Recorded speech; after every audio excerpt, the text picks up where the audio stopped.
Nothing in this program should be considered investment advice. It is for educational purposes only. Please hit pause and read this disclaimer in full.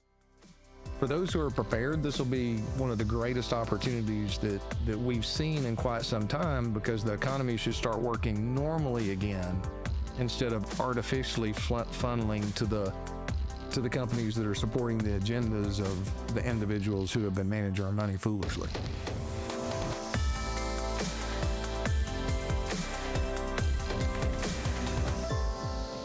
Hello, everyone, and welcome to this episode of Finance U. I am your host, Dr. Chris Martenson of peakfinancialinvesting.com, here with Paul Kiker of Kiker Wealth Management. Hey, Paul.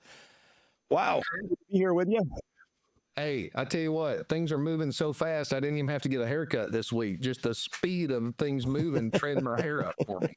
It's amazing. Wow. Yeah, how do we make sense of all this? This is gonna take a little to parse through. There's a few things I want to go through. Because I think these things, listen, I think everything that's happening was long overdue, completely necessary, and it could still have what people might experience as financial shocks, economic shocks, things like that. It has that potential. Let's be clear, and right at the top of that list is the idea of what if under Trump, DOGE, or any other mechanisms that if they manage to trim $2 trillion off of federal spending. Now, that just gets us back to pre-COVID spending. So it's not like, we're rewinding to the dark ages, but that could have some pretty good impacts, couldn't it? I mean, that's 7% of GDP, and that's just off the top. There might be knock-on effects. Have you looked into this? Yes, I have. So, one of the things earlier today, Nick and I had a conversation, and somehow we went down that path going, okay, my assumption is this is going to be deflationary. So I got to thinking, I'm like, okay, how can we explain this kind of to the average person? So, and I can share the screen and the search. I just did a search. I said, okay, it's 2 trillion divided by the population. Okay, so how many people within the United States? Approximately 330 million people. That breaks down to about $5,999 per person. Per person. Now, every person is not necessarily getting that, but that's money that has been working its way through the system. Well, then my question is, okay, how many? What's the per household? What's the median income inside the United States? So that's around 80,000 right now. And then what's the average number of people in the population within the household? It's 2.51. So that breaks down to just under 15, somewhere between $14,000 to $15,000 for the average household. And imagine, that extra 2 trillion. Now, it's not each household's not getting that money to spend, but that's equivalent to that being inside of those households. If you're a family of four, that'd be closer to $28,000, $30,000. And that's just price pressures that's been coming into the economy. Well, what we're discovering, especially with what we see with USAID and some of these other areas, this has been filtering around to the connected politically. So these individuals are already way above the median household income in the United States. And where's it going to go? In the asset prices. So, we need this pulled out of the economy, but you take that, the effects of technology on top of, implementation of some of the AI tools that we have out there now for businesses, I still see this as deflationary, or at least wringing the inflationary pressures out of the economy over the long term. Now, didn't Elon recently say to somebody kind of off the cuff remark, which is, I wouldn't be short long dated treasuries here, meaning long dated treasuries will go up in price, down in yield if this deflationary event comes. So it's like he'd already thought through, or maybe been talking with Lutnick or maybe with Besant. He's talking with somebody, or he knows this stuff because he's just that kind of guy. But he understands that if DOGE is successful, money gets pulled out of the economy, we go into a recession or a deflationary outcome. And in such an environment, you don't want to be short long dated paper. You would want to own it and be long it instead. Is that how you would interpret that? Correct. So as a matter of fact, we are seeing some undercurrents under the market. Stability, TLT, which is the 20-year treasury, is holding some support level from over the past year and looks like it's consolidating. So this is a really good area from our standpoint, not advice, just discussion about what we're seeing as far as potential. What's the market telling us? So the market is telling us that at least for now, that downside pressure on treasuries, yields going higher. So for those of you out there, an easy way to understand how bond yields affect bond prices, the longer the term, so 20 years, imagine a seesaw on the playground. So if rates go up, those bond values go down. So what investors can do is they'll try to short the bond market so that if rates go higher, they'll make money while those bond yields go down. So that's what Elon Musk is telling people is I wouldn't be shorting, the bond market right now. Well, I remember when he came out several years back and he was telling investors I wouldn't be shorting Tesla. And Tesla really looked like it had kind of reached its peak at the time, was starting to lose momentum, went down for a couple of weeks, and then it just ripped the face off all the short sellers.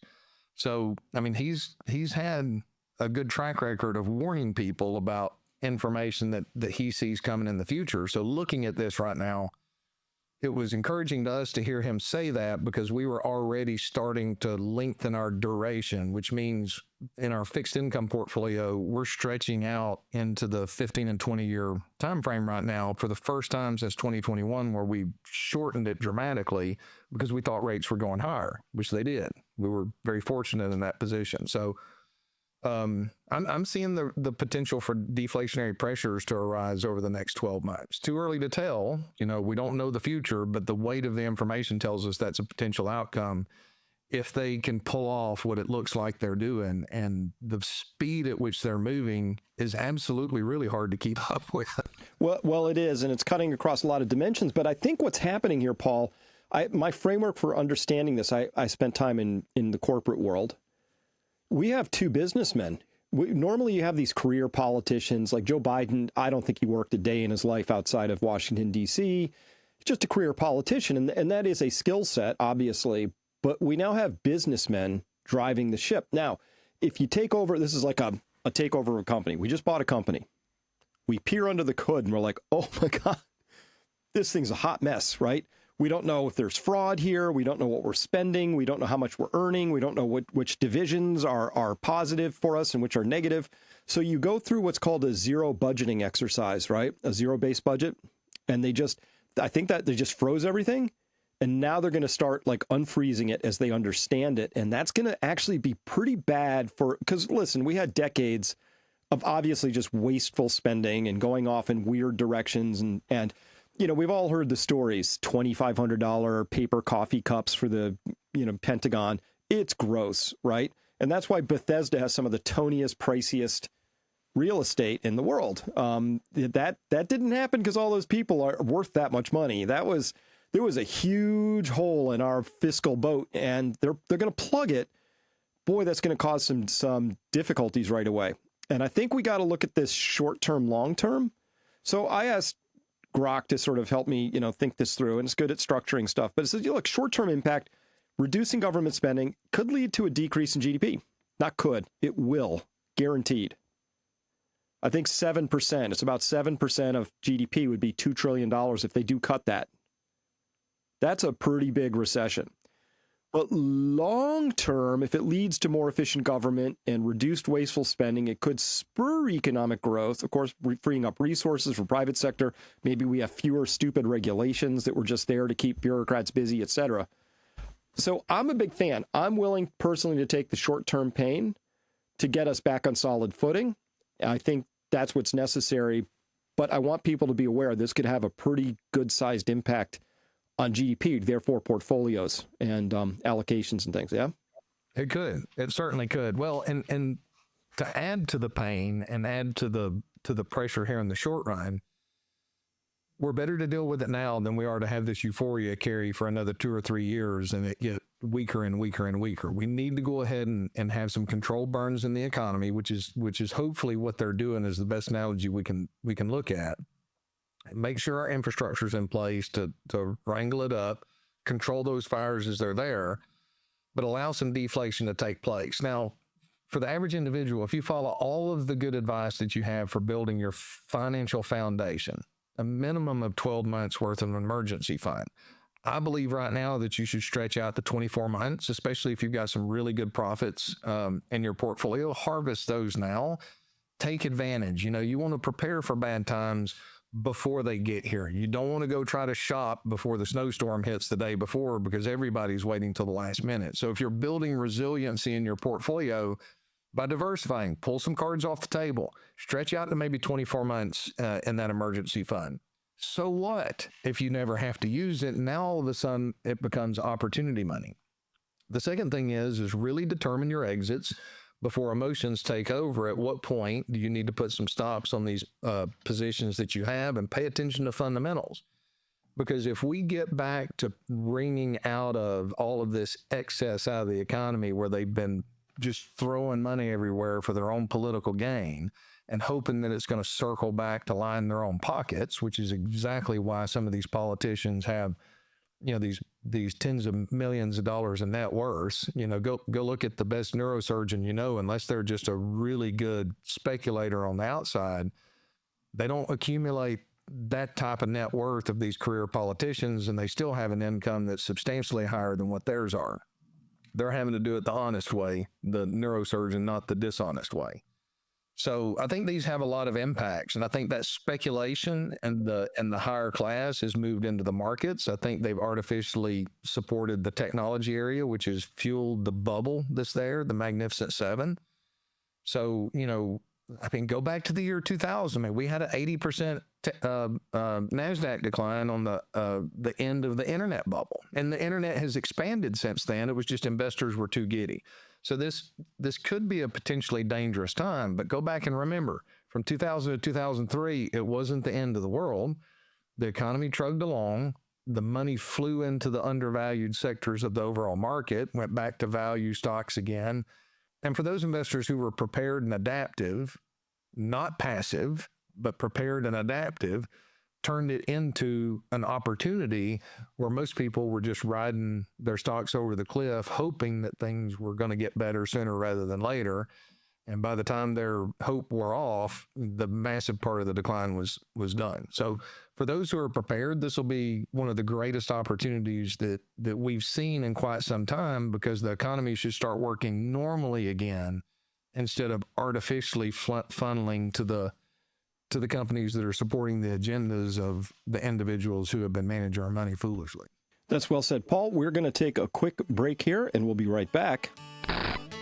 Hello, everyone. I just wanted to take a quick break to tell you about Peak Financial Investing. Look, my whole goal in life is to help you be prepared, to help you be resilient, to have you have the freedom you need in order to live your life in the way you want to live it. And top of that list is financial freedom, making sure that the money you have saved accumulates appropriately and isn't lost to some random process of market downturn or something like that.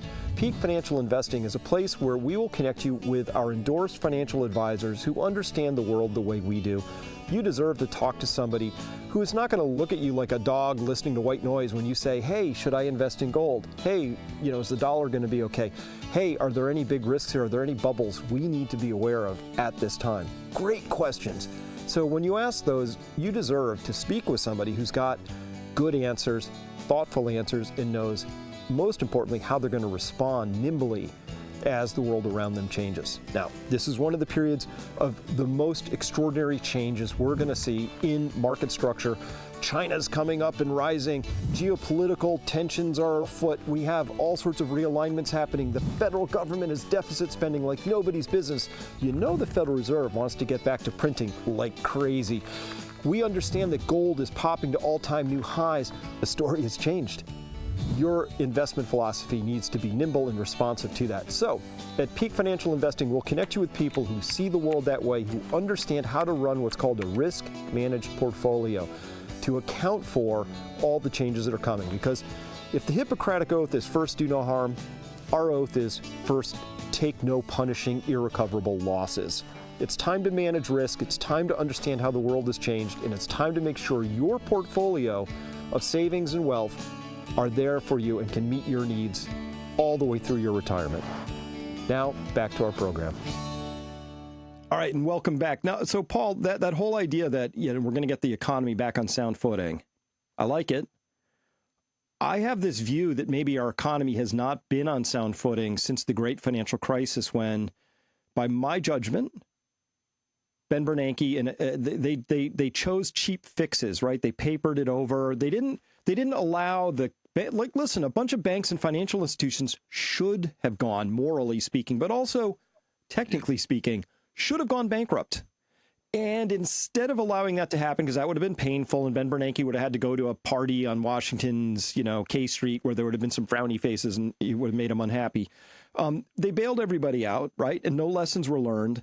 And now we have a more hollowed out economy than we used to have. Doing the right thing is never easy. I get the sense we got some people who are trying to do the right thing. Now, how that turns out, nobody knows. But I think it's the right path. But it's going to be like, none of us have actually really lived through a moment like this, have we? I'm not aware of one.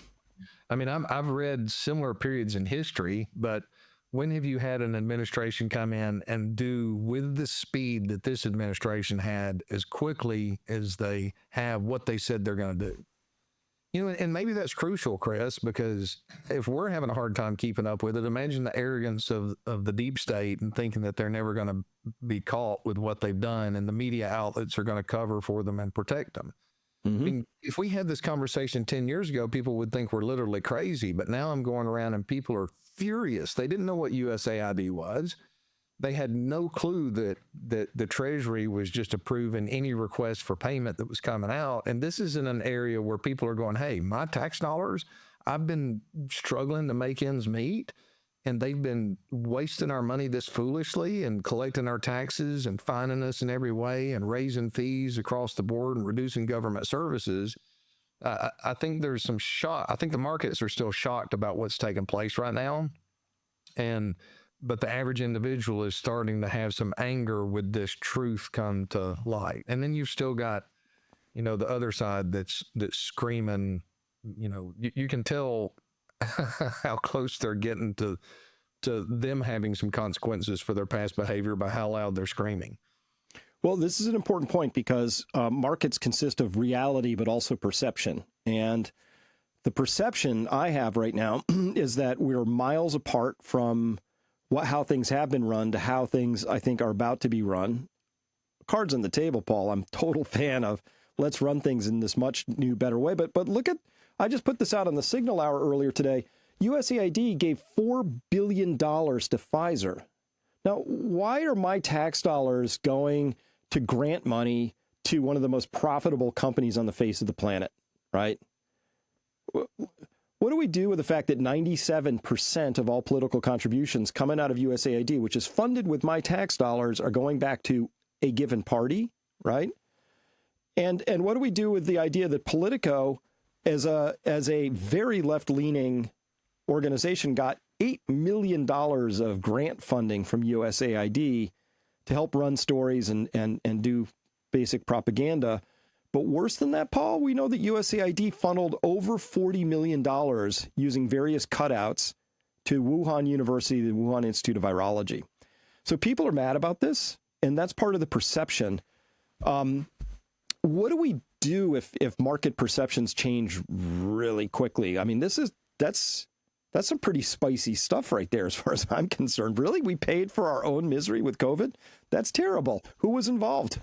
So $8 billion goes to Pfizer through USAID, and then they $4 billion. Yeah, $4 billion. Sorry, $4 billion, and then they're funneling the research out of Wuhan that caused all the profits to increase on Pfizer, and the government just funds Pfizer for all of the vaccine that they wanted to put out. So, if you're any politician that knows that flow takes place, well, to buy all the options you can on Pfizer and profit from it. No wonder they're making so much money, because they know where these channels are coming from.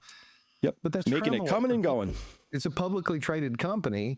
They're supposed to take the profits that they have, peel back a percentage of that to reinvest back into research. It's not our taxpayer responsibility to do that for those companies. It would be different if we had to support these companies because they weren't profitable enough to be able to offer things that we needed that impacted us for the better. That's just egregious. Isn't that something? That's egregious. That actually makes me really angry. Yeah, it should, right? That's okay to be infuriated about this because it's infuriating. somehow they funded our own demise and then made money off of both sides of that. It's just awful. It's awful. So you take the average small business out there that has regulations that have been coming through to raise the barrier of entry. And most of the regulations that I've seen come through in our industry has really nothing to do with protecting the investor. Oh, they're going to tell you this great story that it's going to protect the investor, but what it's doing is basically setting a regulatory moat around the big firms. So it's much harder for advisors to leave the big firms to go open their own independent shops. So now you got, basically it's rare to find individuals like us. There are people out there, but you have to take these sacrifices and endure a lot of great pain initially to get your independence because of all the costs in the regulatory structure that are easy for these big firms at the expense. So, I mean, I'm not saying the government should give businesses money in any way whatsoever, but just imagine if they had have given the same support to the average small business around the country, the middle class would not have been decimated. Correct. I just did an interview with Ed Dowd. It'll be coming out just right after this one. And he said, listen, the COVID era was just great if you were extremely rich or extremely poor. Both of those. The middle class, though, picking up the tab for the whole thing, right? Your eggs are $13 a dozen now or whatever, right? So we had to pick up the tab. And of course, that caught on to a bunch of people. Now, Paul, I think something really seismic is happening, and I don't know how to interpret it yet, but I want to get your look at it because this is big. To me, this is a huge deal. Look at the price of gold here, huh? We've talked about it a few times. Let me get my little lasery pointer thing out.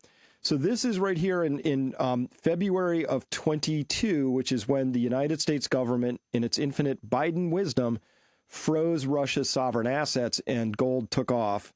But something has been happening really big. This is just 2025 alone, from 2,600-ish, 2,650 at the open of 2025 to, well, we're closing in. We just tagged 2,900 last night for a brief bit, and it was 2,892, 90 when I took this picture. And that's Paul. That comes with this idea that in 2 months, for people who don't know, 500 tons of gold is a lot. 40,000 good delivery bars. Those are the big ones, right? Those are the big heavy ones, 500 tons of gold came out of Europe and came to the United States. That's amazing.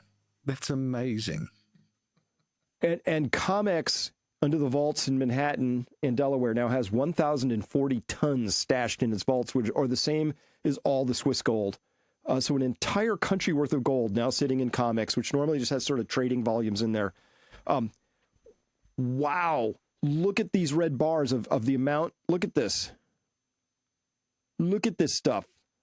Massive amount. Look at this. This is from December, and this is 2025, right here, right? Whoosh. This looks like a panic to me. Paul, this is normally how these vaults change over time. That's what it looks like. Look at this. That's massive. Somebody is emergency stockpiling gold in the United States. Why? That's a good question. I don't know. There are a couple of things that I can speculate on. Go ahead. You had a thought. Well, because it's about to be rainbows and Skittles and unicorns. I don't think it's going to go rainbows and Skittles and unicorns. Probably not. We're going to say maybe it's not that. All I can come up with, Paul, is it's the opposite of that. Somebody's stockpiling gold because there's some kind of an emergency that we haven't been told about, and you need gold for that particular emergency, whatever that is.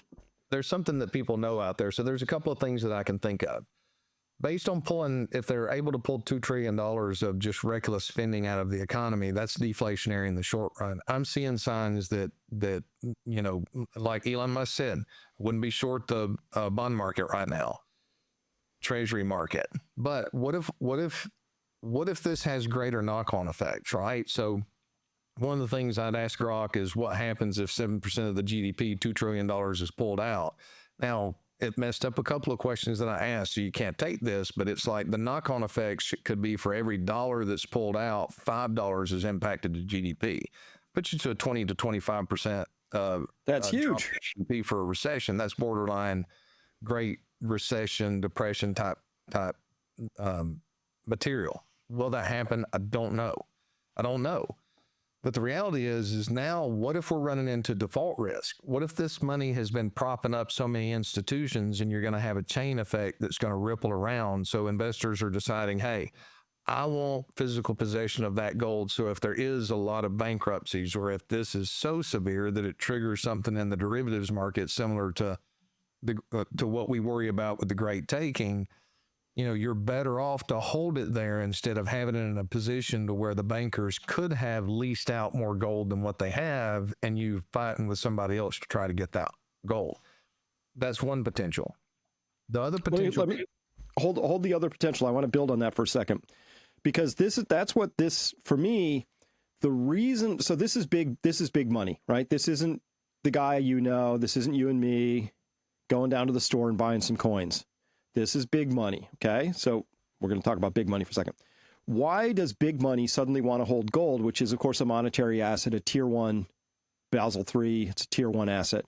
Why would you want to hold gold? Well, you might if you lost faith that your money sitting in a bank account was going to be honored in some way, shape, or form.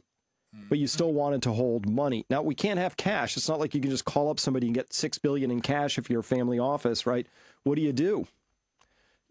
Gold is the only monetary asset I know that you can hold if you're worried about something like, the Great Financial Crisis, right?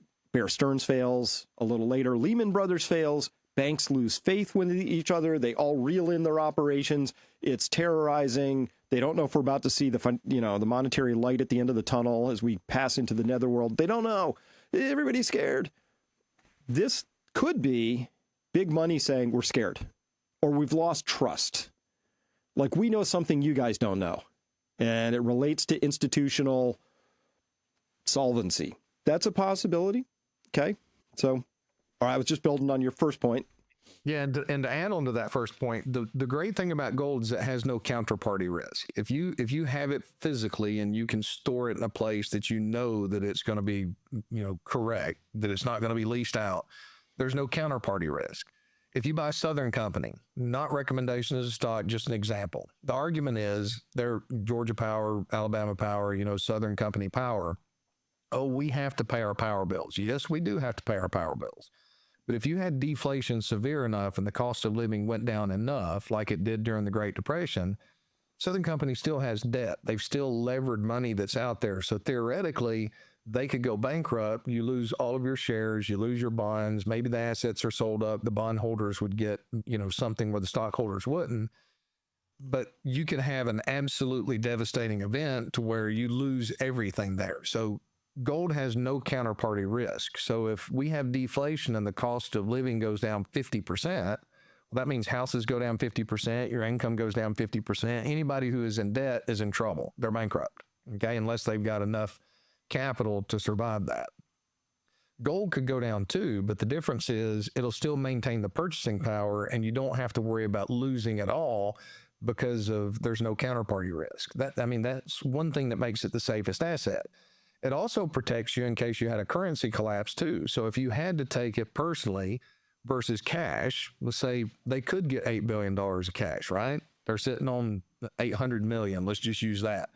Well, now you got to worry about what happens if you have a fire. What happens if, both of them could be stolen. But what if you're in a situation where a fire gets out of control, your government fails you because they haven't put the right infrastructure in? That's gone. Gold's going to melt. You might not have a pretty bar, but you still got something.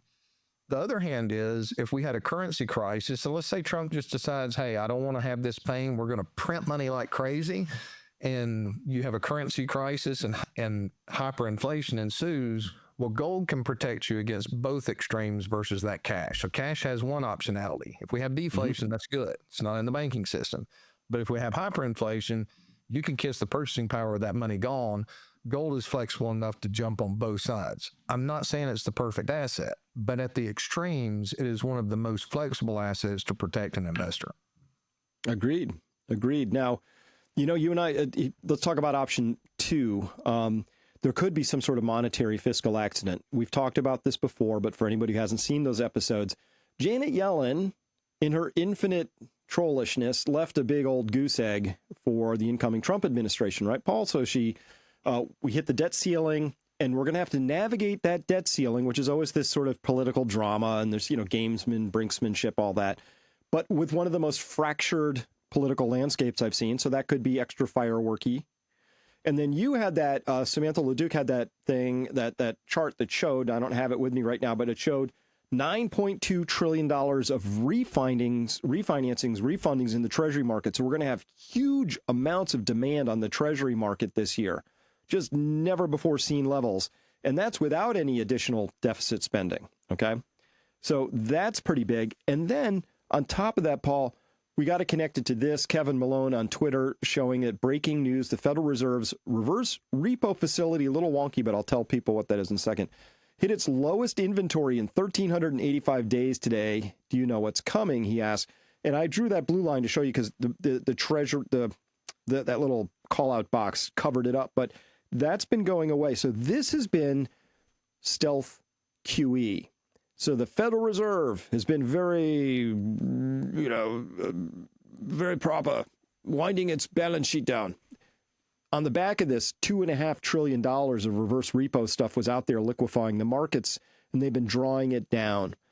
Point being that when they draw that down, Paul, this is what's been buying all those Treasury on the run issuances, right? So that's gone. Like the big buyers. So who's going to buy? The Fed is still technically winding its balance sheet down. This is gone. Who's going to buy? That's right? A good question. And I have that chart, the Samantha LeDuc chart, just to share with that in perspective on the opposite side here. Yeah, we called this the middle finger chart, right? Yeah, that was perfect. You said middle finger chart. I'm glad it wasn't drinking. Thanks, Janet. Yeah, so you look at this. What's the plan, Basant, as she says, but just to put this in perspective, I mean, that's a big middle finger FU that Janet Yellen left the Trump administration. Okay, so across the x-axis, those are years. That big middle finger is in this year, which is 2025. The y-axis is trillions. Mm-hmm. So that's 9 point whatever trillion dollars of just refundings, right? This is debt that came due. We're rolling over our car loan. We're rolling our credit card to the next month. That's a huge number. Thanks, Janet. Well, somebody's going to have to contend with that. And not only that, look at how much we have coming due out to 2031. I mean, every homeowner took advantage of low interest rates and they wanted to tie up as long as they could. And that's kind of frozen the housing market right now.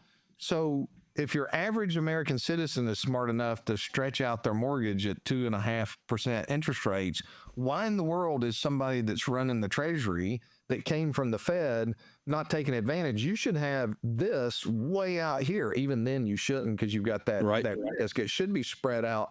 This should look like a bell curve where it's small here and it increases out there so that you don't run into a situation like this. This is just fiduciary criminality as far as I'm concerned. Vandalism at least. So okay. So all right. So what does this mean? Right. First up, that's liquidity in the marketplace. So first thing I think of, Paul, is it could lead to a credit crunch, right? So that's mostly money market funds, but it's also bank cash. They run out of cash to buy U.S. Treasuries, okay? That leads to lower market liquidity. It's just a thing, tightening credit markets. And so we had a liquidity crisis. There's two types of crises you can have in the banking system. One is a solvency crisis. So that's when your Silicon Valley Bank is just, they're no longer solvent, right? Or you could just have a liquidity crisis where technically people are still solvent, but they need huge volumes of money liquefying and flowing through the system for it all to work reasonably well. So this could be either a credit or a liquidity crisis. Both those things could happen here. I mean, we've lived through this before. That's 08, 09. We know what that looks like. And a credit crunch has the possibility to seize the economy in the short run. But, and what do you do if you're Trump at this point? Okay, you're wringing out all of this excess spending. Mm-hmm. Right now, there's so much euphoria. So back in 2016, when Trump was elected, the consensus was he's going to be bad for the market. The market tanks initially after the election results, and then it rips from that point, forward.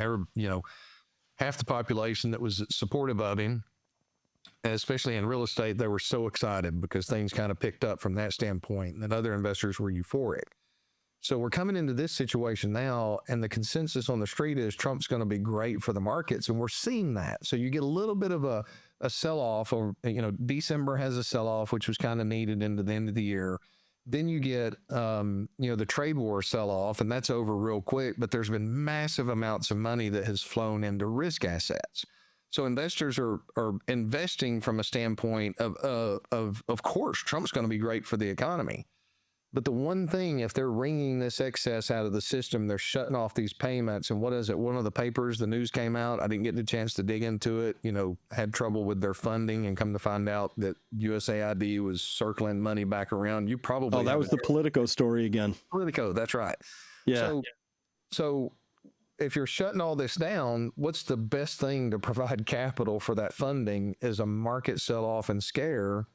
And that's going to pull some money back into those treasuries, maybe to get that funding. I'm not saying I would do it just for the sake of making that hurdle a little bit easier. But if you've got an economy that's artificially inflated because of all of this government irresponsible spending under the justification of we got to keep the markets up because it'll trickle into the rest of the economy, go ahead and rip the Band-Aid off now. Get it out of the way. And those that are over leveraged are going to get what they deserve. And unfortunately, it's going to hurt a lot of investors that just don't know how to do anything else besides passively hang in there because that's what they've been trained over the years. Yep. All right. Well, if this is true and this runs out, and we have all this refinancing that has to happen, and we have a debt ceiling crisis, and you could have your credit crunch. The other thing is we'll get volatility, which is code speak for sometimes prices go down. They never talk about it as volatility when they go up, Paul. It's the funniest thing ever. I do, though. I have to tell clients, even when the market's going up, we're on offense, that inevitable pullback usually scares the fool out of some investors because for 80% of a bull run, investors are absolutely terrified. It's the last 20% that they're fully convinced that it'll never go down again. And then they want to buy the dip. The 80% prior to that, I'm usually having to handhold and saying, look, volatility is your friend in this environment because that's what scares everybody out. When everybody's not scared anymore, that's the point that we want to leave.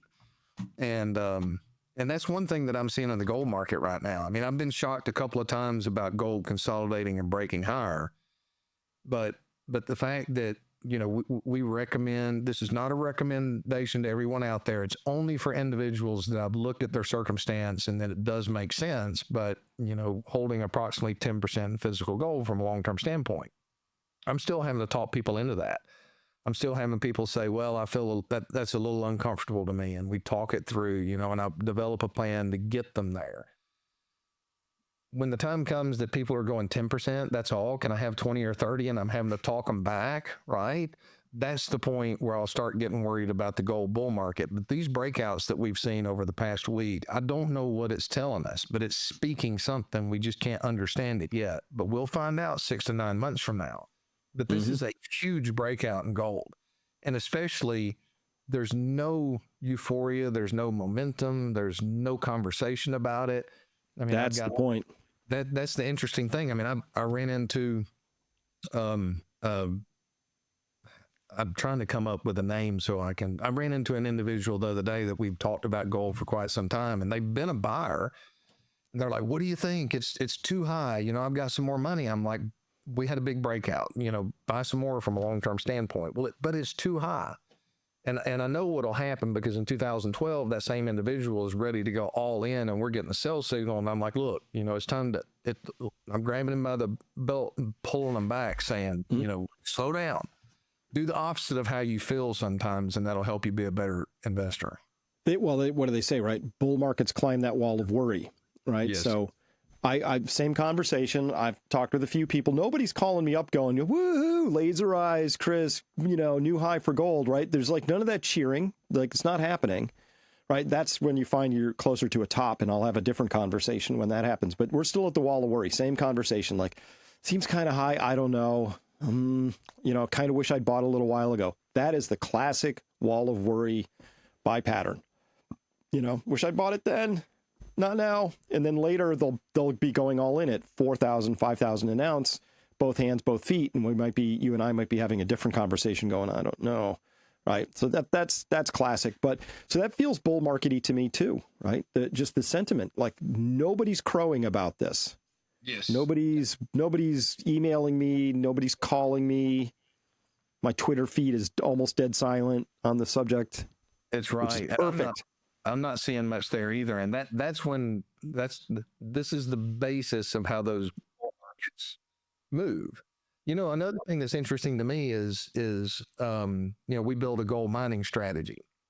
And we rolled that out not too long ago, similar to some of the other strategies. So I've been really watching the gold miners. And what's interesting about this breakout is we're starting to see some breakout in some of the gold miners, the stronger relative strength. Now, we're not talking about breakouts to all new time highs because they've been so overlooked, and investors, God bless those investors who have stayed in the mining space for quite some time. It's just not gained momentum. Gluttons. But it does look like there's some momentum that's beginning to build under the surface. Not a recommendation to go into that space, but that's a little different this time on the breakout. I'm seeing a few things under the surface that look like this could not only be the metals, but you can have the miners come behind it. The next thing we'll need to see is silver follow through as well. Well, it's starting to poke. It's starting to get a little frisky. It was just over 33 earlier today, and that's a surprise stealth climb from 23 just not that long ago. But I still think this is the story, right? Hundreds of tons suddenly show up in the U.S. At the same time, prices just keep going up and up and up and up. What are we? That's from 26 to 20, 29, 300. I don't know. What's that, 10% from the beginning of the year? Yes. Ish? Yes, somewhere around. I've got that number right here somewhere. That's not bad, considering it's barely February. And then we have all this stuff going on. I know there's going to be volatility, but here's the surprise part of this story that we got to talk about. This is the yield curve. So we see the interest rate here at 1 month, 2 month, 3 months, 6 month, 1 year, 2 year, 3 year, 5 years, 7, 10, and 30 years. And what's interesting to me, Paul, is that the 10-year 3-month spread is just 9.6 basis points, 0.096%. Just like, like no spread, no difference. Do you want to lend the money to the government for 3 months or 10 years? Same price. Okay. But the Fed's been trying to get that 1 month, 2 month, 3 month rate down, particularly the 1 month rate. It's pushing on that. It's pushing on it hard. Well, what if there has been like a buyer of last resort out there that's about to go away? What if this has been helping the Fed achieve its rates policy? What if money market funds say, no, we're going to need a higher rate, in order to be interested in treasuries? We're going to need to see more. I think they could have trouble on the short end. And if they get into that trouble, Paul, prediction's very easy. They'll print. What do you do? What do you do when you wake up and you read the headline? Fed starts QE again. And Jerome Powell says, we're only doing it because things are so good, right? It's going to be something like that. Yeah. The first thing I'm going to do is look at the price action of every commodity that's out there. I'm going to look at yields. Yep.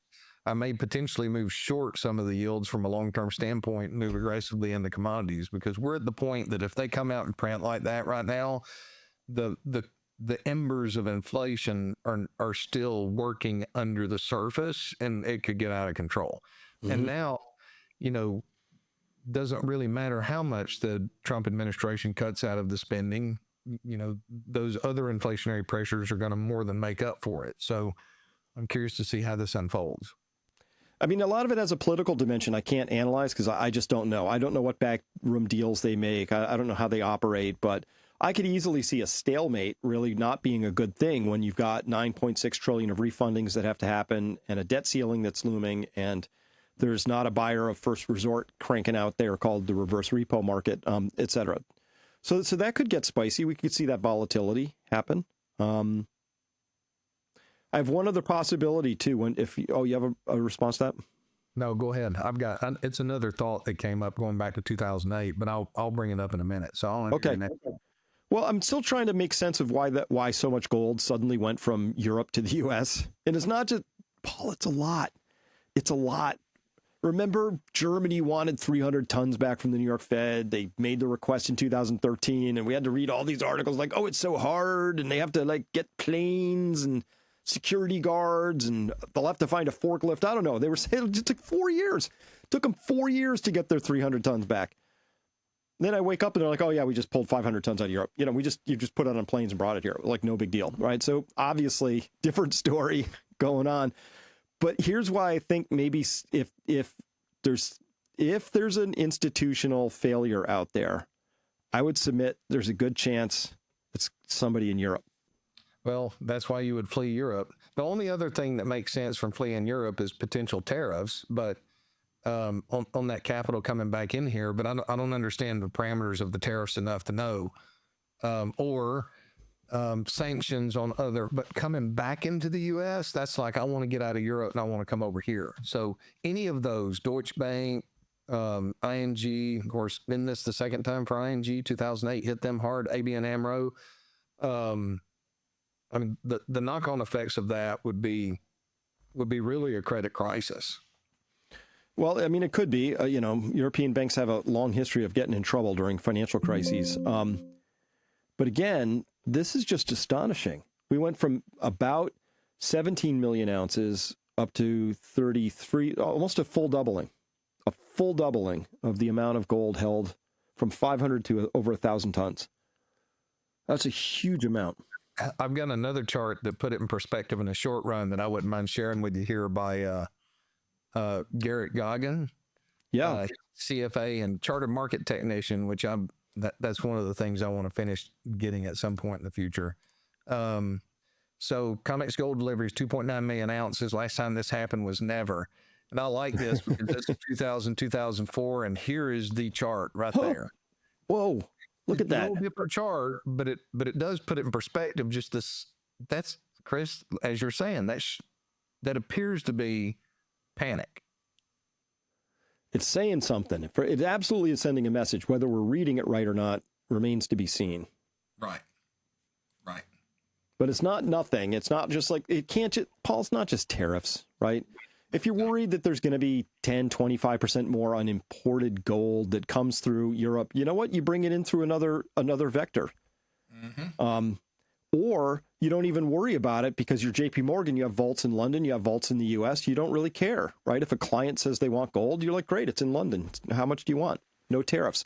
It's not really one of those things that's, I get tariffs if you make widgets and you need raw materials and intermediate goods. I get tariffs if you're talking, your oil and your refinery and it comes from Canada. Gold is different, right? Yes.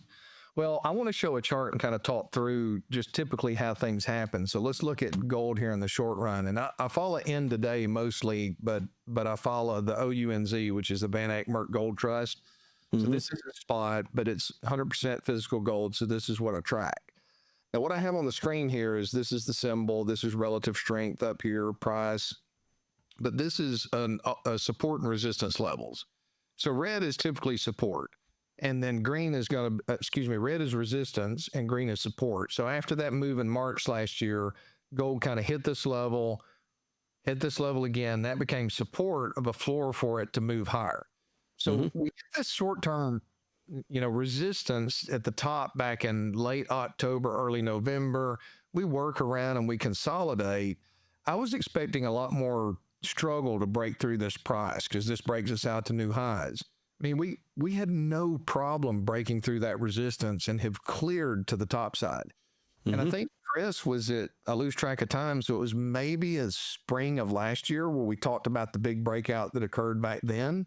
Yeah, so spring of last year. So this was January, February of 2024, and we had talked about this weekly chart where it broke out. Oh, look at that. So, this was major resistance at that point that broke, and then what I perceived to be a bull flag, and then another bull flag, and we've broken out from here. And then, and this momentum is continuing to turn up. You've got on balance volume is getting higher. So, and we're still not in that traditional bull market, but I was shocked at just how clean. And even then, this was just not really minor resistance, but you've cleared through very quickly. So well, Paul, difference is in that lower chart, you see that resistance? Mm-hmm. That's the BRN resistance, big round number. That was 2000, wasn't it? Yes, it was. That's I don't know why, but big round numbers always, like, I don't know. They're just, I don't know what it is. They're harder. So I would imagine BRN is 3000 this time. We'll see. That's kind of what the anticipated target would be. And this is just an anticipate. When you see these physical deliveries, they're, let me have it. And they're pulling it out of COMEX and then, out back into the United States. And then you're having prices follow through like that. That tells us there's demand behind also the taking of that physical gold. So somebody knows something, or they're panicking over something potentially, because you and I and maybe 10 other people could pull all our gold and it's not even going to put a blip on that screen. This is big money pulling this. Is it sovereign wealth funds? I don't know. Are they worried about sanctions from this administration? I don't know, but they want to have it in their hands. That's such an important point. So the way it works in COMEX is you buy futures, right? It's a piece of paper, notional, and most of them settle for cash. But some people have the option of settling in cash or taking delivery. This is called standing for delivery. February, the last stand for delivery date is going to be February 26th this year because of how the calendar days fall out. The first 2 days you could possibly stand for delivery and just say, I want my gold instead. Would have been Thursday, Friday of last week. 4 million ounces left COMEX those 2 days. And I'm out here in the cheap seat, so I won't find out what happened this week till a little bit later. But that was astonishing to me. That is a monster number. And that represents what you were saying. Somebody said, that's cute, you having that gold in your vault there. I think I'd like to have it instead. Under 11 4 million ounces. That's huge. If my math is right, approximately 10,800,000,000. Yeah, 10,800,000,000. Just had $11 billion. Just left the vaults, just like people showed up and put it in the trunk of their Fiat and drove off. Yeah. Well, maybe not a Fiat. It'd be scraping going down the road. Yeah, these are Beamers and Ferraris and things. Yeah. Cybertrucks. I don't know. But anyway, no, it's huge. No, this is really big. It's seismic. And I do think it's telling us something. It's not just suddenly a couple of rich people decided to have gold yesterday and here we're reading about it. It's something more than that. Well, and I think there's still shock that's taking place. I'm shocked by the speed at which this administration is moving. I'm shocked at the information that they've been able to bring out at this point already. And, I remember when I first got in the business 26, 27 years ago now, I was like, I remember the more experienced individuals being a little cynical, right? So it's hard to shock in a lot of cases, but they're moving so fast right now and the information's coming out. And I'm still operating under the thesis that we're going to have a lot of volatility here in the interim period back and forth as investors are digesting this, similar to the top that occurred in the year 2000. Does that mean that the market's going to peak in May like it did back then or later in the year? I don't know. It could be this month. It could be next month. But, there's still that impulse from investors because of the consensus. It's just an excuse that Trump's going to solve things and he's going to be great for the economy. Well, what's necessarily great for the economy may not necessarily be great for the markets, okay? Because the middle class has been eviscerated and the top 10% have become much wealthier. So we could still have a backdrop to where if these tariffs work, if these loopholes to where it's so much more profitable to produce goods in China, that may be inflationary short run, but if that manufacturing comes back into the United States and we're reinvesting into our infrastructure, making our roads better, making our grid more resilient, right? Instead of sending billions of dollars overseas to tell somebody to do, that there are not two genders. I can't come up with a good idea right now that's appropriate for me to say. And we're reinvesting back in here. That could be unbelievably good for the middle class, but not necessarily so good for the markets in the short run. So I believe that we're getting into a period of time where the adaptive investor, if commodities take the lead, the U.S. markets has been the only game in town for a while. If commodities take the lead because of that or because of inflation, whatever the reason is, some of the international markets are ridiculously undervalued. Value stocks were decimated last year. So for the adaptive investor, that's okay if this comes because that volatility and that leadership change in the markets, if you're in a position where you can adapt and take advantage of it, you're going to thrive. You may be hurt. You might get some bumps and bruises, but you've got a couple of Band-Aids instead of being in the ICU for 6 months. Mm-hmm. So I think we're on the verge of unbelievable opportunity for the adaptive investor who's willing to think about the potential outcomes and be able to move confidently instead of just going, hey, what are you doing?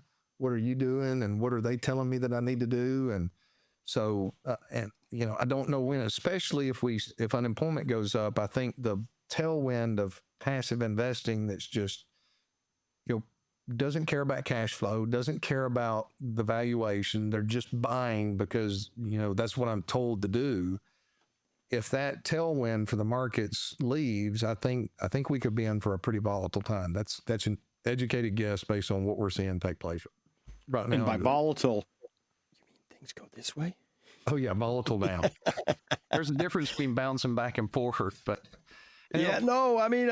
I'm a scientist. Volatility, it goes both directions, but in markets, volatility means things going down. Yeah, that's right. Right. The volatility index goes up, gets higher. Volatility goes up only when stocks go down, and when stocks go down, the volatility falls. So if you were trained only in the markets, you would come to believe that volatility means things going down. Correct. And that's what it's not accurate. Well, I wish I had that cycle of investor emotions. I don't have it on the computer in here today. But the reality is, when this thing cracks for the average investor, they're going to tell themselves, I'm a long-term investor. I'm going to wait until I get back to the highs. Market will just about get there, and then it takes another big leg down. And then, I'm a long-term investor, and they deploy all the capital that they have left there because they can't imagine any other outcome than the markets to continue to work their way up, or the Federal Reserve to come in and bail the markets out. And they may very well do that. I assume at some point they're going to print enough that's going to crack our currency, and then that's a whole nother ball of wax. But that normal emotional roller coaster and cycle of investor emotions is the thing that makes it nearly impossible for them to reduce risk and harvest profits, because they assume they can pick the top. It's impossible to pick the top or the bottom of the market. Somebody's going to get it's probably fairly contrarian play to say, I think long rates are going to go down and we're about to enter deflation. And, I don't care about your $13 eggs because I'm seeing that rental markets are crashing all over the place. So again, to point to two things. One would be the Great Taking webinar. I think everybody ought to look at that, because the Great Taking could get activated if things get volatile enough here. I worry, Paul, is one of those, we had multiple options. Option 3 for me is that people want gold who are big players because they know the Great Taking's about to get unleashed or something like it, right? So that's a possibility. If you don't know what I'm talking about, go to peakprosperity.com. We have all kinds of things there, and you would look into the Great Taking. We've got a button there you can click and find it. It's really important to understand as an investor, at least if to look at it and say, nah, that's junk, I don't believe it. But you should take a look. It's good work. It's built on the work of David Rogers Webb and put a lot into that. So, Paul, I haven't had a sophisticated investor come to me yet and say that's junk. Here's why. Like nobody's poked any holes in it. I've had people say that's scary. I don't like that. I haven't had anybody say, nah, you got that all wrong. So we got that going on. And then I guess the other part of that would be, we should just talk about, how would we position for this? I'm starting to get, I think there's a deflation coming. I think that means that there's probably better prices in the future. I think you should be running a very careful risk managed strategy right now. Personal, just my opinion on this whole thing. Because I do think that if we get into this deflationary thing, which will be a shock to people, they're not expecting it. This is also something that's coming out in the Dowd interview. Interesting story. It's his story, but I'll tell it. He said that they had this model, he and his partner, and he's a very quantitative guy, big quant dude. And they had this model. It's backdated forever, and it just doesn't have drawdowns. It just doesn't. And so they started running it. And wouldn't you know it, the last 2 years it had drawdowns. And they're like, this is wrong. Yep. What is happening with our model? So they peeled the whole thing apart, put it back together, looked at it, and they're like, oh, our model had not had any historical thing to include the impact of bringing in millions and millions of people across the border and giving them stimmy checks and money that they just spend right away. So that drove a lot of inflation. It drove rents up. There were a lot of perturbations. Their model didn't have that. So they updated the model. They took a look at it, ran it again. And the model says even just stopping the flow of people across the border is going to be deflationary. And if we reverse that flow, it's extra deflationary. Yeah. And most people aren't ready for that. No, and it makes sense because you remove 2 million people that at that level, especially if they're getting government assistance, that's going to fuel rental prices to go higher. If they're able to sign in for college and you're bringing everybody around the world without looking at them to sign in for college, you're crowding out U.S. because a lot of those countries are giving grants that raises prices for rents around the colleges. It makes sense that that's deflationary.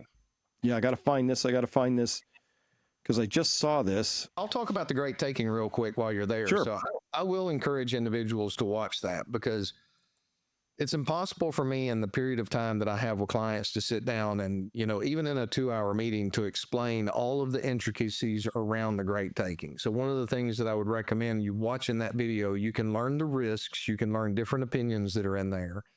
I actually spend a lot of time just talking about the big picture because it is pretty scary. You need to look at the big picture, develop a plan, determine where you need to be, and you're going to fit into one of 4 categories. So when every individual that I've talked to, every client, someone that has become a client that's watched that video, they were better prepared for the conversation that we had. So when we went through looking at their situation, I'm like, okay, you can afford to do X amount that's over here from a long-term standpoint to protect yourself. This is how much you need in the system. So now that you've got this here, let's maximize our protection and utilize different account types through SIPC coverage. And it helps for you to know that because whether you're working with us or someone else, just to protect yourself better, to go in and learn how I can structure things from a standpoint. So what if you have 5 accounts, okay? If it's a partial Great Taking and the SIPC and FDIC, Security Investor Protection Corporation, and FDIC for the banks is still there, well, you have made yourself more resilient if it's not a complete system wipeout, because what if it's like, look, hey, this thing occurs, we've got to reset the system so that we can start it again.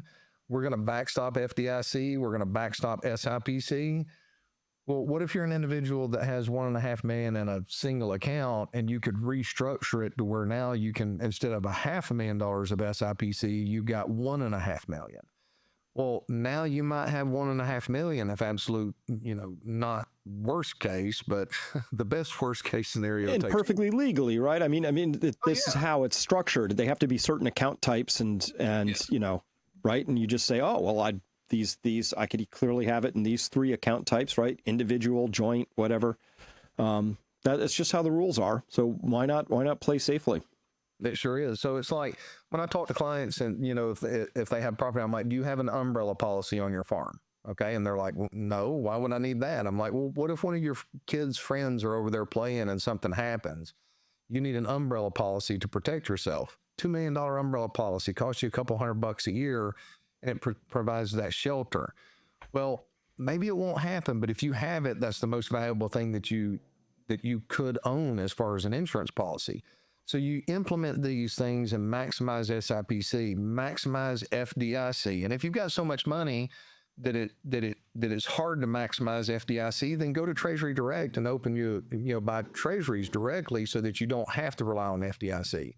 Those are little things that you can learn in the webinar and other information and hear both sides of the story. So in my opinion, it is well worth the investment to because you're better educated and you're a better investor. Thank you. It is. Thank you. I put a lot of work into that, and I know you did too. So it's really important, if only to reject it. But please take a look at it. So I want to get back, Paul. I'm going to finish out here with this idea of the deflation, and it sort of comes to us courtesy of Denver. So look at this. 18 months after buying the property for $9 million, Denver, the city of Denver, is now going to sell it for $10. What? Progressive mayor math, right? You know why they're selling it for $10? Because let me go down to the second story I gathered here. Nearly 20,000 new apartments built last year in Denver multifamily, largest quarterly rent decline on record at minus 3.6%. Vacancy rate spiking to 7.5. Another 15,000 new apartments expected to come online this year. And by the way, a whole lot of people who were going to be occupying those are going to be back in their home countries because Tren de Agua, right? I saw that they started some raids in Aurora. Thank goodness they were terrorized. I know some people that are in that area, and they were terrified of that group. Yeah. So, at any rate, people, I don't know that people are ready for that. A minus, 3.6% per quarter. So that's a double digit annualized. Obviously, what's that closing in on 15%, 14% annualized? That's a big deal. And, It is. And you showed the numbers in a podcast a couple of within the past week or two about how the South seems to be a little bit overbuilt back to the levels we were in 2008. Not so much in the Northeast, right? But I mean, that's the risk. We've seen commercial properties, the commercial, your big office properties had massive deflation last year. These have to work their way through the system. And, this is just something that happens in normal economies. And I hope that there you go. I hope Trump allows this process to unfold. Hey, and go back and think, Obama's first year was the financial crisis. I mean, the market just tanked in 2008, but it was rising into 2012. And I think the American people, as much pain as we get, if we get back to where there's innovation, the government boot on our neck is gone, it's going to more than make up for it from a long-term standpoint. The middle class will thrive again. And you and I talked about it last time. I don't have any more analysis around this, but we've been hearing consistent rumblings out of Trump and Musk, excitingly out of Musk, not only talking about maybe we don't need this income tax thing. Because if you're Trump and you want people to have more money in their pockets, but you can't make eggs go down directly and you can't do anything about auto insurance, you can cut their income tax so that that's like inflation going down, at least from his perspective. And then Musk said, yeah, and hey, why not property taxes too? And now we're having a real conversation, Paul, because I think property taxes are an abomination. The idea that you have to rent your property from your local government is actually a communist concept. In China, nobody owns property. They only rent it from the government, 99-year leases or whatever the terms are. But still, you rent it from the government. So do I. I think it's fundamentally, it's just not right. And particular people who are over the age of 65 who've paid in, they shouldn't be getting clobbered because the local school district can't figure out how to have their scrub Div 3, if they're lucky, football players playing in an SMU quality 50,000 person stadium, right? Which happens all the time in Texas, I hear. Right? I understand your kids are special and all that, but maybe not that special.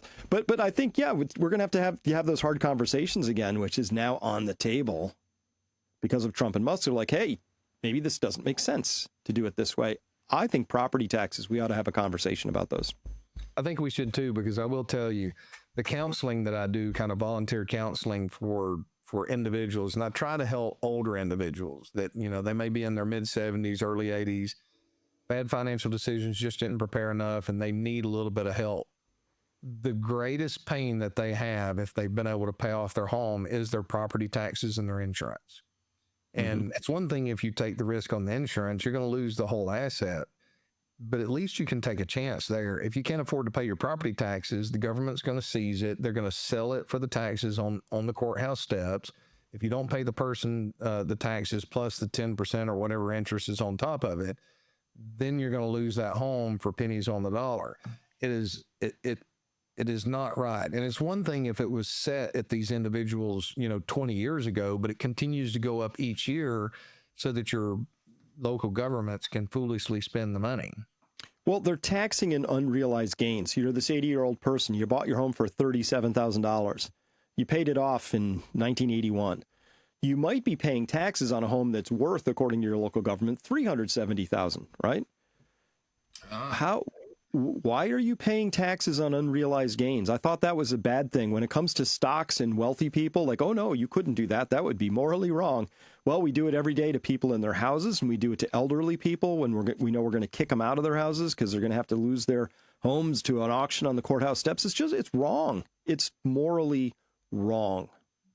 And Chris, in today's society, they don't have a voice. They're not going to be interviewed by the media because that doesn't fit the narrative that the media is trying to push. They don't know how to operate Twitter, Instagram, Facebook in most cases, or if they do, they struggle in the typing and the communication. They don't have a voice. And society's moving so fast, people just don't know this, but it's an egregious thing that we're doing to our elderly. And, many of them, the people who laid the foundation for the blessings that we have in our society today, it's just not right.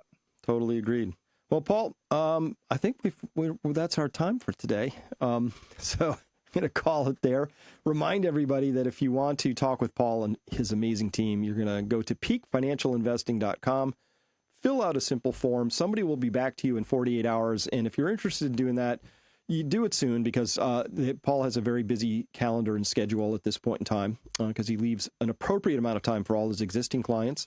And thank you for being here and doing what you're doing. Thank you for your time today, Paul. It's my honor. And for those of you that want to get in, I encourage you, please don't get frustrated. You can jump straight to the planning meeting. I am keeping extra capacity in there. And if it's appropriate for us to work together, you will be a part of that capacity in there now. So we can drop it up in. It's just we got to take care of those clients that we have, their family, and you may end up becoming a part of the family, but I'm just setting the parameters to make sure we do it right. So please be patient. It will be worth your time. There's no cost for that consultation. And, by God's grace, my number one plan when we get done with that planning analysis, you'll have some ideas whether we work together or not that can hopefully make your future path better. Thanks for that, Paul, and have a great rest of your week, and we'll be back with you next week. Thank you, Chris.